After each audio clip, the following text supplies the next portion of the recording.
Salut mes petits pragmas. Est-ce que vous êtes au courant qu'il y a des inondations?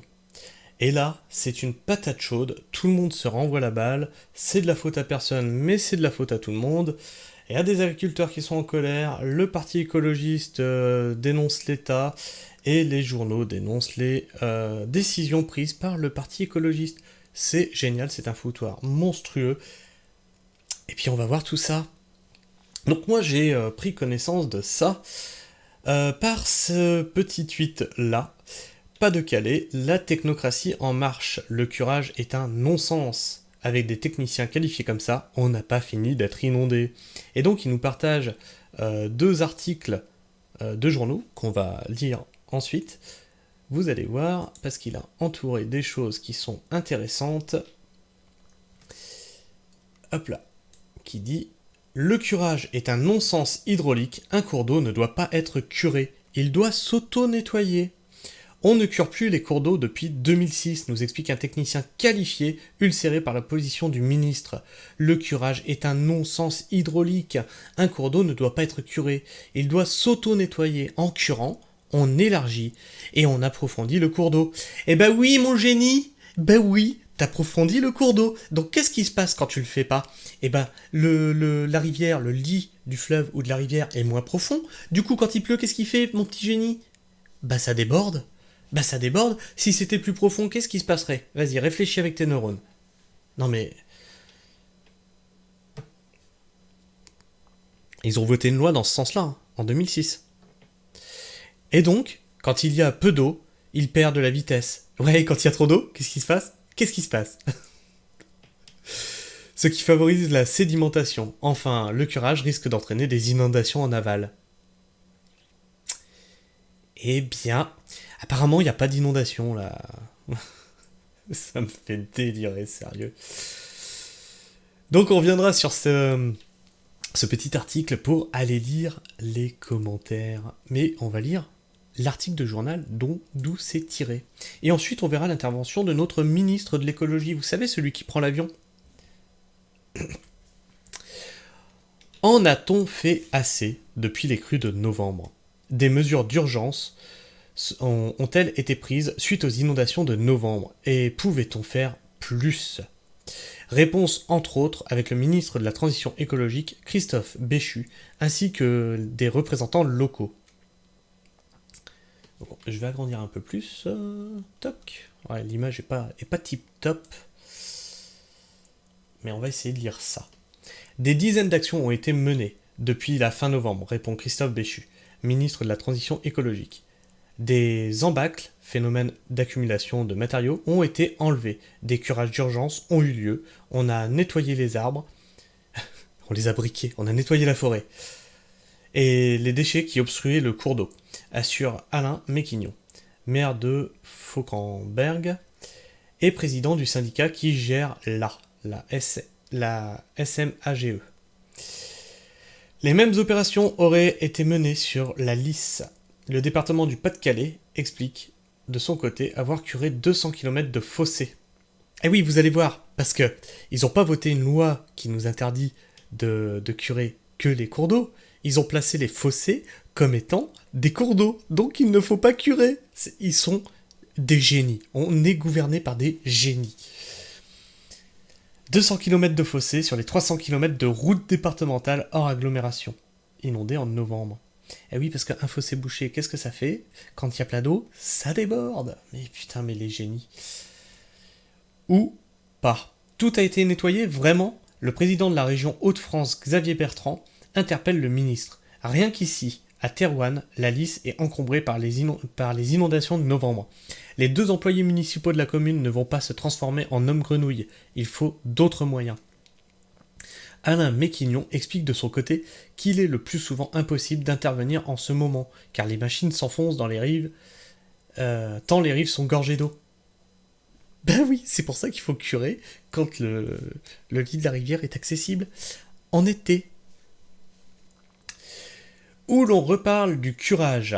À l'entrée de Thérouanne, une banderole réclame le curage des cours d'eau. Le maire d'Aire sur la Lys demandait hier dans nos colonnes que la Lys soit curée dans sa ville ainsi que ses affluents. il est difficile de curer quand l'eau est haute, explique Christophe Béchu. Non, non, c'est vrai. Et la loi que vous avez votée en 2006 pour plus curer les cours d'eau, ça aurait été curé cet été, c'est quand il y avait sécheresse. Ben, il n'y aurait pas ce problème-là aujourd'hui. Explique Christophe Béchu. Mais le ministre de la Transition écologique ne ferme pas du tout la porte à cette technique qui ne fait pas consensus. On a tellement complexifié les règles au titre de la biodiversité, allez, on va en reparler de ça, hein, les écologistes là, que lorsque vous voulez vous lancer dans un curage, il faut demander l'autorisation 9 mois à l'avance. C'est pas de la folie ? Non mais c'est pas de la folie. On va flinguer tout ça, promet-il, avant d'ajouter « Je vais avoir le droit à... » Mais est-ce qu'on est certain, en 2 mois, au lieu de 9, de savoir si un batracien ou un ragondin ne va pas être dérangé dans sa période de nidification ou de reproduction ? Est-ce que vous avez vu le nombre de gens qui sont aujourd'hui inondés pour la 2e fois en quelques mois, en quelques semaines ? Leur baraque est flinguée. Mais bon, bah, il faut s'inquiéter du ragondin. Ragondin, espèce invasive, contre laquelle il faut lutter. Hein. Mais bon, là, ils nous disent qu'il faut le protéger maintenant. Le curage est un non-sens hydraulique. Un cours d'eau ne doit pas être curé, il doit s'auto-nettoyer. Donc ça, c'est ce qu'on avait vu, hein, c'est ce qui a fait bondir l'agriculteur dont le tweet est issu. Donc on a des génies qui, en 2006, nous ont expliqué que un fleuve, ça s'auto-nettoyait. Hein. Il n'y a pas de sédiments dans un fleuve, non, ça s'auto-nettoie. Et pourquoi n'a-t-on pas... Bah oui, il y a de l'eau. L'eau, ça lave, forcément. Et pourquoi n'a-t-on pas installé des digues mobiles, quitte à appeler l'armée ? Ce tweet paru mardi interpelle le ministre allemand de la Défense. Remercie son homologue français d'avoir permis à l'armée française de livrer des systèmes de digues mobiles pour lutter contre les inondations outre-Rhin, en Allemagne. Et pourquoi pas chez nous ? À la question de savoir... Bah oui, on va donner du matériel en Allemagne, alors que chez nous on est inondé et on ne met pas ça en place. C'est juste hallucinant. À la question de savoir pourquoi il n'a pas été fait appel à l'armée, Christophe Béchu n'a pas de réponse, à part sans doute que ça n'a pas été jugé nécessaire. Quant aux digues mobiles, en fait, il n'y a jamais vraiment pensé, explique Alain Méquignon. C'est du délire. Et ils envoient ça en Allemagne, on est inondé dans le Pas-de-Calais, et... Ah merde, j'y ai pas pensé. Non mais vous êtes fous, hein. Et c'est aussi cela la mission de François Descoster, maire de Saint-Omer. Allez voir ce qui se fait ailleurs en Europe. Un technicien nous explique qu'à titre d'exemple, le long de la Lys, l'eau a débordé sur 40 points. Autant dire qu'il aurait fallu placer des digues sur une 40aine de kilomètres. Et les pompes, demande-t-il au ministre. Si on ne les a pas gardées, c'est d'abord que certaines nous ont été prêtées au titre de la solidarité internationale. Et donc, on les a rendues. C'est de la folie. Mais je vous jure, c'est de la folie, mais il y a de quoi se révolter, là. Il y a de quoi être fou. Imaginez, vous êtes dans les inondations, vous entendez ça. Non, moi j'ai pas pensé aux digues. Les pompes, on les a rendues. Mais sérieusement ? Donc on les a rendues, répond Christophe Béchu. De même pour celles qui appartiennent à la sécurité civile. Quand elles ont fonctionné pendant 1 mois, vous avez un minimum de nettoyage et de maintenance à faire. Elles fonctionnent 1 mois, les mecs sont toujours inondés. Ouais mais faut les nettoyer maintenant. Non, mais non. Donc vous les remettez à disposition de l'État au cas où vous avez une inondation ailleurs. Mais ils sont toujours inondés les gars.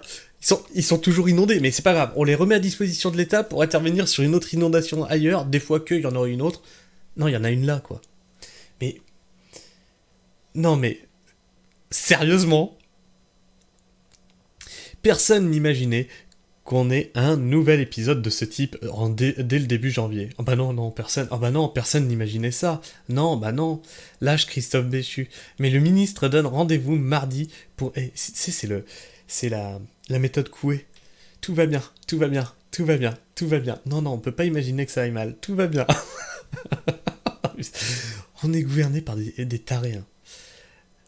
Mais le ministre donne rendez-vous mardi pour une réunion au siège du département du Pas-de-Calais à Arras. Alors question, est-ce qu'il va y aller en barque ? où seront réunis des syndicats et les intercommunalités concernées, ainsi que la région. Si, ouais, vous arrivez encore à lire. Peut-être pas, non, c'est derrière ma tête. Hein. Ainsi que la région. Et à une situation exceptionnelle, il faudra des réponses exceptionnelles. Ah bah oui, là on voit que les réponses ont été... Waouh, ça a été exceptionnel. Hein. Envisage le ministre. La préfecture a recensé 70 actions au titre de la prévention des inondations. Et nous devrons regarder qui fait quoi sur les plus de 100 millions de travaux identifiés. Il faut que les travaux commencent maintenant. Ah non, devine. Il fallait même qu'ils commencent avant, en fait. Génie, mais un génie. Xavier Bertrand, qui rappelle que les 3 premiers mois de l'année ne sont pas les plus cléments. La seule solution est sans doute d'envoyer plus d'eau à la mer. C'est comme pendant le Covid, vous vous rappelez? La seule solution de ne pas engorger les hôpitaux, c'est encore de ne pas tomber malade. Mais sinon, on ne va pas faire de bassin partout. Sauf que quelqu'un comme le président du syndicat qui gère là se veut plus prudent. La seule solution est sans doute d'envoyer plus d'eau à la mer. Mais sinon, on ne va pas faire des bassins partout sur des secteurs comme celui de Bourte-Fauquemberg. Je ne sais pas quoi faire de plus. Ils sont démunis, ils savent pas réfléchir, ils ne savent plus quoi faire. On est dans un pays de dingue. On est dans la maison des fous d'Astérix. C'est de la folie. Et donc là, on a un agriculteur, Matt, qui nous dit « Il faut curer les fossés ». Ils l'ont interdit dans le Grenelle 2 en 2010. En 2010, depuis 2010, on ne peut plus curer les fossés. Vous pouvez vous farcir les 88 pages du rapport sur ce site-là. Donc il y a tout un rapport qui dit qu'on n'a plus le droit de curer les fossés. Et donc, l'eau, comment qu'elle fait pour s'évacuer? Puisque les fossés étaient là pour ça. Nos anciens doivent se retourner dans leur tombe. Ils doivent même plus se retourner dans leur tombe, ils doivent être en train de faire la toupie. Ils nous ont laissé un pays formidable, où eux, ils n'avaient pas accès à des machineries aussi lourdes que les nôtres, où ils se sont tapés des travaux de forçat à la main. Et nous, on a les écologistes qui votent des choses pareilles. On ne peut plus curer les fossés. Attendez, c'est pas fini encore, c'est pas fini. On a Sandrine Rousseau qui nous dit « Si, et si, tout le monde peut prévoir, parce que tout le monde sait. Toutes les recherches, études disent tout ce qui est en train de se produire. » Alors on verra ce qu'on répond à Sandrine Rousseau, mais on va d'abord écouter cette intervention donc de notre cher ministre de l'écologie qui, on se demande, a-t-il pris l'avion pour venir dans le Pas-de-Calais? On savait que les sols étaient inondés, étaient gorgés d'eau depuis novembre. Quelles mesures d'urgence ont été prises depuis novembre pour éviter que ça recommence? Alors ça recommence. Vous savez, depuis la fin du mois de novembre, il y a des dizaines d'actions qui ont été conduites par les sages. On pourra vous donner la liste avec des embacs qu'on a été emmenés dans tel ou tel endroit, des opérations dans lesquelles on a été coupé, faire des curages d'urgence. Lundi, dans 3 jours, Voies navigables de France va commencer du dragage, par exemple. Des opérations qui, pourquoi elles commencent lundi, elles n'ont pas commencé il y a 15 jours? Parce qu'il fallait voir les agriculteurs, être sûr qu'ils... C'est la faute aux agriculteurs? Mais il fallait aller voir les agriculteurs avant, c'est eux qui bloquent tout, dis donc. C'est à cause d'eux si c'est inondé. Hein? Mais j'hallucine comment ils se renvoient la balle. Les agriculteurs, ils demandent que ça, de curer leurs fossés. Ils demandent que ça, que la rivière soit entretenue. Les agriculteurs, actuellement, ils ont leur champ, il y a 1 mètre d'eau, quoi. Il fallait qu'on le fasse aux bons endroits, se mettre d'accord avec tout le monde sur le fait que ça posait pas de difficulté sur les autres éléments. Et personne n'imaginait, début décembre, quand on a activé des quantités de mesures, qu'on aurait à nouveau un épisode de ce type dès le début du mois de janvier. Rappel, gouverner, c'est prévoir. Mais personne pouvait imaginer. Non, tu peux pas l'imaginer, mais tu peux... Tu peux pas t'imaginer que ça va se produire, mais tu peux mettre des actions en place au cas où ça se produise. Ça veut pas dire que ça va arriver, mais être prêt au cas où ça se reproduise, puisque ça s'est déjà produit. Donc, Sandrine Rousseau qui nous dit, si, tout le monde peut prévoir, rappelle que elle fait partie du mouvement NUPES et EELV. Et donc, qu'est-ce qu'on a dans les commentaires? On a quelqu'un déjà de très très bien, on a Permaculture Pragmatique, dis donc, qui répond. La citadine experte en milieu rural qui ne saurait différencier un lapin d'un lièvre a parlé. Au fait, rappelez-moi, c'est qui a eu la merveilleuse idée de ne plus toucher au lit des rivières? Ah oui, les écologistes. Écologistes politiques. Égal, maintenant, ça déborde. Quelqu'un d'autre, donc Mémé. On se rendra compte dans quelques dizaines d'années que le mari de Sandrine s'est volontairement rendu sourd, muet, aveugle. Nous comprendrons. Ah, si seulement on pouvait stocker toute cette eau pour la réutiliser cet été sans puiser dans les nappes. Ah bah oui, si on pouvait la mettre dans des bassines.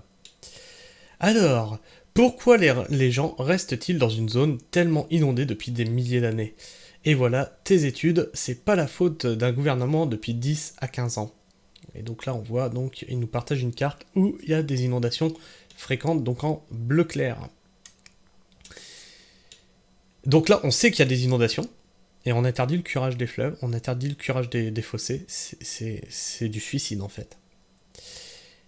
Ces derniers tweets le confirment. Sandrine Rousseau a arrêté la Dry January.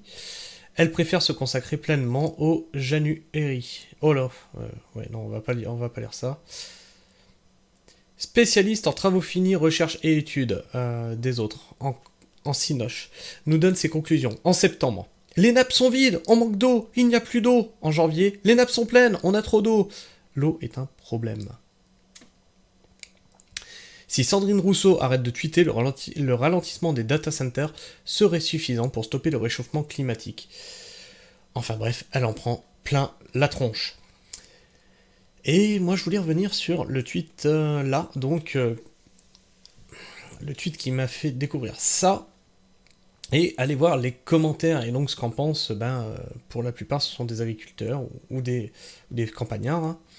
En fait, la synthèse des écolos de France au pouvoir qui réfléchissent pour nous, c'est s'il fait sec, c'est pas la peine de curer, et dès qu'il pleut, il faut curer pour faire évacuer l'eau. C'est exactement ça en fait. C'est exactement ça. Toujours aussi courageux d'ailleurs pour affronter des solutions de stockage d'eau en cette... alors, on va voir le message en entier. En cette période d'excès. Gouverner en France, c'est uniquement prévoir la sécheresse et les taxes qui vont avec. Je suis tout à fait d'accord avec toi. Mon ami, tout dépend de la pente. Chez nous, le lit du ruisseau a plutôt tendance à se creuser. Mais là où c'est plat, ça s'envase. Et sans intervention, ça redeviendra des marais. Les écolos sont des cons. Quand tu apprends qu'il y a 15 organismes et agences concernés, tu imagines que chacun se défausse sur l'autre. Oui. Alors pourquoi il y a 9 mois de demande quand tu veux curer une rivière, le lit d'une rivière ou d'un fleuve? C'est ça, il y a 15 organismes. 15 organismes et agences concernés. Tu imagines que chacun se défausse sur l'autre en disant qu'il n'a pas de droit ou de moyens d'intervenir. Par contre, ils savent pondre des arrêtés pour tout interdire. Des ânes, ça commence déjà par les simples fossés bouchés par les blaireaux, les ragondins. J'ai le cas chez moi, avec des arbres qui poussent dedans, c'est du n'importe quoi. Et franchement, nos anciens, ils doivent se retourner dans leur tombe, mais c'est hallucinant.